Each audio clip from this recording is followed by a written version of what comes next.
다른 분들이 신뢰하시는 소위 말하는 미신을 이용해 먹을 때는 있어요. 이게 여성의 피가 부정하다라는 인식인데요. 그래서 생리 기간 동안에 집안에 들어오지 못하게 합니다. 갑자기 빨간 팬티를 이만큼 사오신 거예요. 그래서 제가 10년 동안 빨간 팬티만 입었어요. 진짜로. 10년 동안.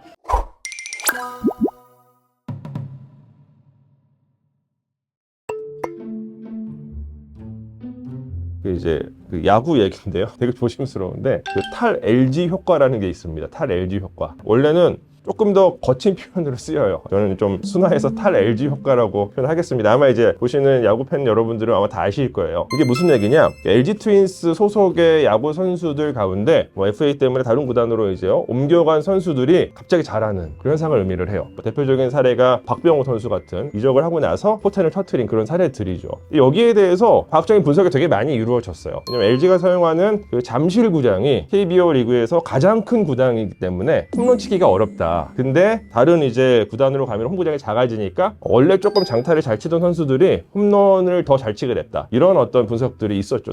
굉장히 합리적인 분석이에요. 예컨대 뭐 박병호 선수가 친 홈런의 거리라든가 이런 것들을 잠실구장의 크기와 비교했을 때 잠실구장으로 홈런을 썼으면 뭐 홈런 한 열 몇 개는 덜 쳤을 텐데 딴 구장을 써가지고 더 홈런이 늘어났다. 이렇게 이제 분석을 했었죠. 과학적인 분석이에요. 여기서 한 발자국 더 나가서 이게 정말 과학이라고 말씀드릴 수 있는 이유는 아까 말씀하신 그 반증도 이루어져요. 그 LG에서 두산 베어스로 이적한 양석환이라는 선수가 있어요. 두산에 와서도 홈런을 더 잘 치게 됐어요. 근데 두산과 LG는 같은 구장을 사용합니다. 잠실구장을 사용해요. 홈구장은 바뀌지 않았는데 구단을 바꾸고 나서 홈런을 잘 치게 된 거죠. 그럼 앞서서 이제 우리가 얘기했었던 구장 때문이다라는 가설이 어느 정도는 업데이트가 되어야 되는 거죠. 그런 측면에서 탈 LG 효과는 과학적인 담론이다. 저는 이렇게 말씀을 드리고 싶습니다. 해리케인 같은 경우에 수염을 골 넣고 난 다음엔 안 깎는다. 다음 경기 때까지. 그래서 털보 모습으로 나오는 경우가 되게 많이 있고, 테니스 스타 세레나 윌리엄스 같은 경우에는 한 토너먼트를 진행할 때 양말을 한 켤레만 신는데요. 근데 어쨌든 하나의 양말만 계속 쭉 신는다라는 이야기도 있고, 그리고 요즘에 핫한 그 리그 오브 레전드, 거기도 월드컵처럼 세계 그 선수권 대회가 있는데 거기에서는 홀수에는 어두운 색 유니폼 입은 팀이 우승을 했고 짝수에는 밝은 색 유니폼 입은 팀이 우승을 해서 이것도 꽤 역사가 됐는데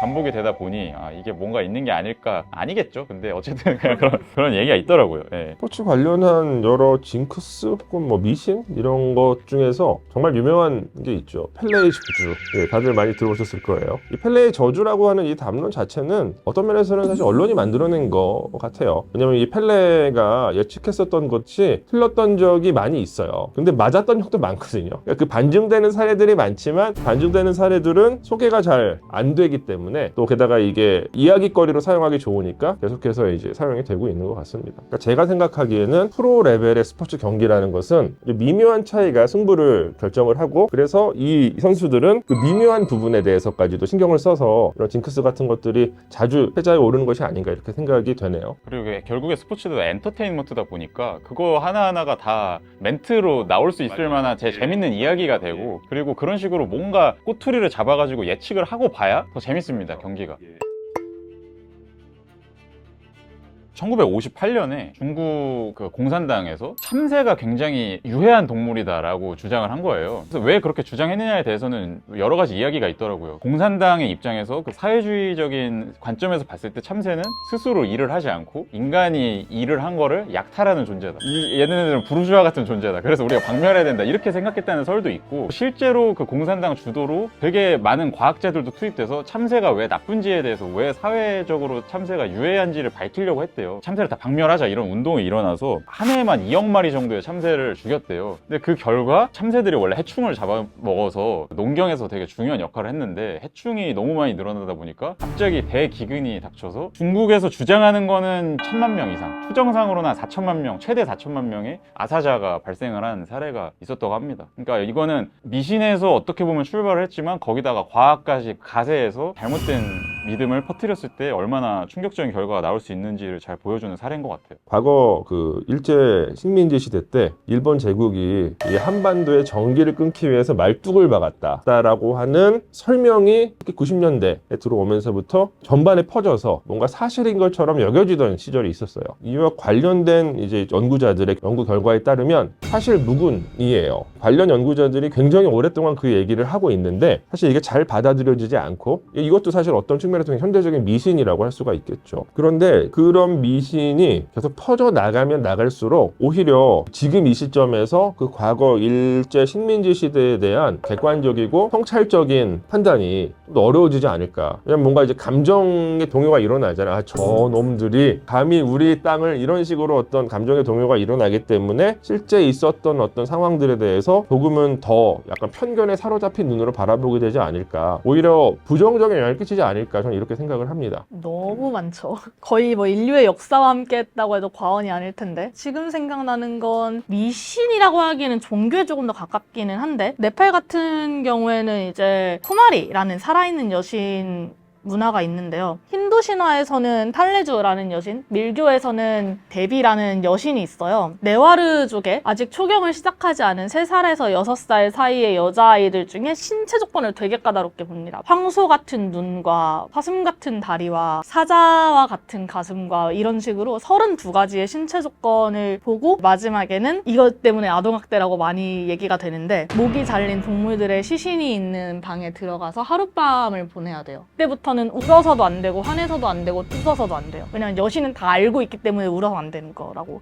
하더라고요. 무표정으로 그 하룻밤을 조용히 잘 보내면 그때부터 이 아이는 여신이 되었다라고 이야기를 합니다. 요즘에는 좀 그 문화가 많이 달라졌습니다. 근데 살고 있는 사원에서 보통 나오지 않아요. 초경을 하면 이제 여신이 몸에서 떠나갔다고 하거든요. 그 이후에 다시 돌아오면 쿠마리가 돌아오는 집안은 망한다는 이야기가 있었어요. 그래서 돌아오지 못하고 이사를 가버린다거나 하면은 쿠마리는 사회에 나와본 적이 없으니까 생활을 이어갈 수가 없는 거죠. 그래서 이제 안 좋은 길로 많이들 가거나 뭐 마약에 손을 댄다거나 하는 경우가 많았고, 그렇기 때문에 뭐 2008년에는 쿠마리의 뭐 교육권이라든지 그런 것들이 많이 보장이 되기는 했습니다. 쿠마리에 소경하면 이제 여신이 떠난다라는 거랑 비슷하게 사우파디라는 일종의 관습이 있거든요. 근데 여성의 피가 부정하다라는 인식인데요. 자, 여성의 피가 부정하니까 월경도 부정한 거예요. 그래서 생리 기간 동안에 집안에 들어오지 못하게 합니다. 집 안에서 내쫓아서 뭐 외양간이라든지 그런 창고 같은 데에서 지내다가 끝나면 다시 들어와요. 네팔은 산간지방입니다. 거기에 아직 야생동물이 있습니다. 그리고 창고나 외양간이 그렇게 위생적인 장소는 아니죠. 그럼 그 기간에 그렇게 지내다가 뭐 체온 조절 혹은 야생동물의 습격, 위생 등으로 인해서 병에 걸리거나 사망하거나 하는 경우가 굉장히 많이 나오고 있어서 최근에 뭐 법적으로는 금지되었지만 아직 시행이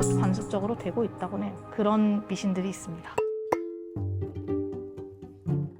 다들 어머니께 태몽 한 번씩 물어보지 않나요? 길가를 이렇게 걸어가는데 길 옆에 뱀들이 엄청 많이 모여 있었는데 그 중에 뭐 유달리 큰 뱀이 하나가 있었다고. 그게 제가 궁금해서 찾아갔어요. 대체 그 막 엄청 많은 뱀들이 길 옆에 우글거리는 게 무슨 태몽이냐. 학자 태몽이라고 하더라고요. 그리고 저는 지금 대학원에 다니고 있습니다.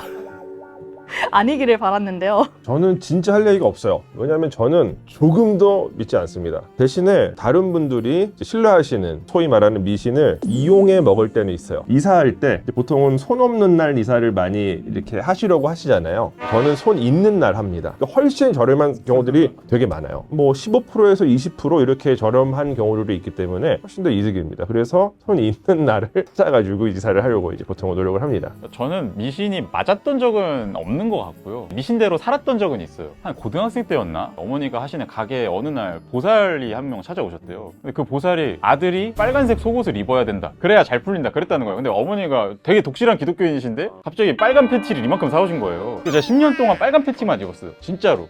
10년 동안. 그러다가 제가 독일에 유학을 갔는데. 아, 그럼 독일 가시기 전까지 입으셨다는 얘기? 독일에서도 입었죠. 계속 빨간 팬티를 입다가 이제 사야 되니까 거기서 새로 사는데 동네에 빨간 팬티를 안 팔길래 그냥 그때부터 이제 그만 입어도 되지 않을까 싶어서 다른 색을 입기 시작해서 지금은 빨간 팬티가 없거든요. 근데 빨간 팬티를 계속 입었으면 더 잘 풀렸을 수도 있겠죠? 뭐 모르죠, 그거는. 네. 두 가지로 나뉘어 볼 수 있을 것 같은데, 인간은 생각보다 불안정한 걸 되게 좋아하지 않아요. 미래는 알 수 없는 것인데 미래를 알고 싶어하고 뭔가를 믿음으로써 좀 더 내 마음의 안정을 찾고 싶어하는 거, 이 두 가지 정도로 심리적 요인은 볼 수가 있을 것 같고요. 그 다음에 우리 뇌가 생각보다 그렇게 합리적이거나 이성적인 기관이 아니에요. 뭔가 정보가 들어왔을 때 이것이 이성적이고 합리적인 정보다라는 것과 그렇게 이성적인 정보가 아니다라는 걸 자동적으로 감지를 하지는 못합니다. 어떤 사고 체계를 가지고 분석을 해야 되는데 그게 잘 되지 않기 때문에 미신 자체가 사라질 수는 없을 것 같아요. 뭔가 생물학적으로도 혹은 우리의 심리적 믿음상으로도. 사람은 언제나 어떤 상황에 처하게 되면은 그 상황에 대해서 자기가 납득할 만한 설명을 하고 싶어 하는 것 같고, 근데 그렇지만 설명이 안 되는 경험들이 있잖아요. 그러면은 이제 지금 이 시점에서 그래도 가장 보편적으로 널리 받아들여지는 방법은 현대 과학을 사용해서 설명하는 것이지만, 그게 꼭 과학적으로 설명이 안 되는 상황도 있어요. 뭐 나중에 훗날 설명이 될 수도 있겠지만, 이제 그럴 때에 과학 이전부터 존재했었던 설명 체계를 사용을 해서 납득을 하고, 그래서 마음의 안도를 얻고, 어떤 이런 메커니즘이 지금 이 시점에도 우리가 일반적으로 미신이라고 하는 어떤 행동 양식을 유지시키는 바탕이 아닌가라고 생각을 저는 하고 있습니다. 그러니까 현대사회에 들어가지고 오히려 사람들이 더 비합리적이어졌다 이렇게 체감하시는 분들도 많은 것 같아요. 그런 직관은 과연 어디서 오는 것일까 생각해 봤을 때 요즘에 정보량이 굉장히 폭발적으로 증가했잖아요. 그렇다 보니까 인간의 뇌는 처리할 수 있는 정보의 양이 한정이 되어 있고, 원래도 원시 사회에서부터 인간은 많은 정보들을 걸러가지고 필요한 정보만 빠르게 습득하고 그것대로 행동하면서 살아갔는데, 현대에 들어서 너무 많은 정보를 접하다 보니까 결국에는 과부하가 걸리고, 그래서 특정한 것을 그냥 대충 믿고 지나갈 수밖에 없는 상황도 되게 많이 생긴 것 같고요. 그 한 역사학자분의 연구를 본 적이 있는데, 서양에서 관상학이나 수상학 이런 것들의 책들을 봤을 때 좋은 예측은 굉장히 수가 적고 나쁜 예측은 굉장히 다양하고 풍부하게 들어있대요. 진짜 구체적으로. 그래서 결국에는 저는 미신이라는 게 없어지기가 되게 어려운 게, 많은 미신들은 부정적인 것들을 어떻게 하면 조금이라도 줄일 수 있을까에 기초하고 있다고 생각하거든요. 그거는 저는 생명이라는 현상 자체가 가진 삶과 죽음의 비대칭성의 구조에 근거하고 있다고 생각해요. 이게 삶은 되게 힘들게 유지를 할 수밖에 없잖아요. 음식도 먹어야 되고 여러 가지 다 갖춰줘야 이 삶이라는 게 유지가 되는데, 뭐 한 가지만 삐끗해도 큰 질병에 걸린다든지 죽는다든지 할 수가 있기 때문에, 그래서 우리는 부정적인 걸 어떻게 하면 조금이라도 줄일 수 있을까, 이거를 자꾸 생각하다 보면은 결국에는 그런 미신을 믿음으로라도 조금이라도 줄일 수 있다면 그것이 오히려 더 합리적이지 않을까, 이렇게 사람들이 옛날부터 느껴왔던 게 아닌가, 저는 좀 그렇게 생각이 들더라고요. 말씀하신 부분을 그냥 한마디로 정리를 해보면, 뭔가 예측이 어려운 상황 속에서 이 미신이라고 이제 우리가 일컬으는 그런 어떤 습관들에 이제 의지를 함으로써 앞으로 잘 살아봐야겠는데, 약간 이런 희망에 대한 의지, 이런 의지 때문에 미신이라고 불리는 그런 습관들이 남겨져 있는 것이 아닌가, 이런 생각이 듭니다.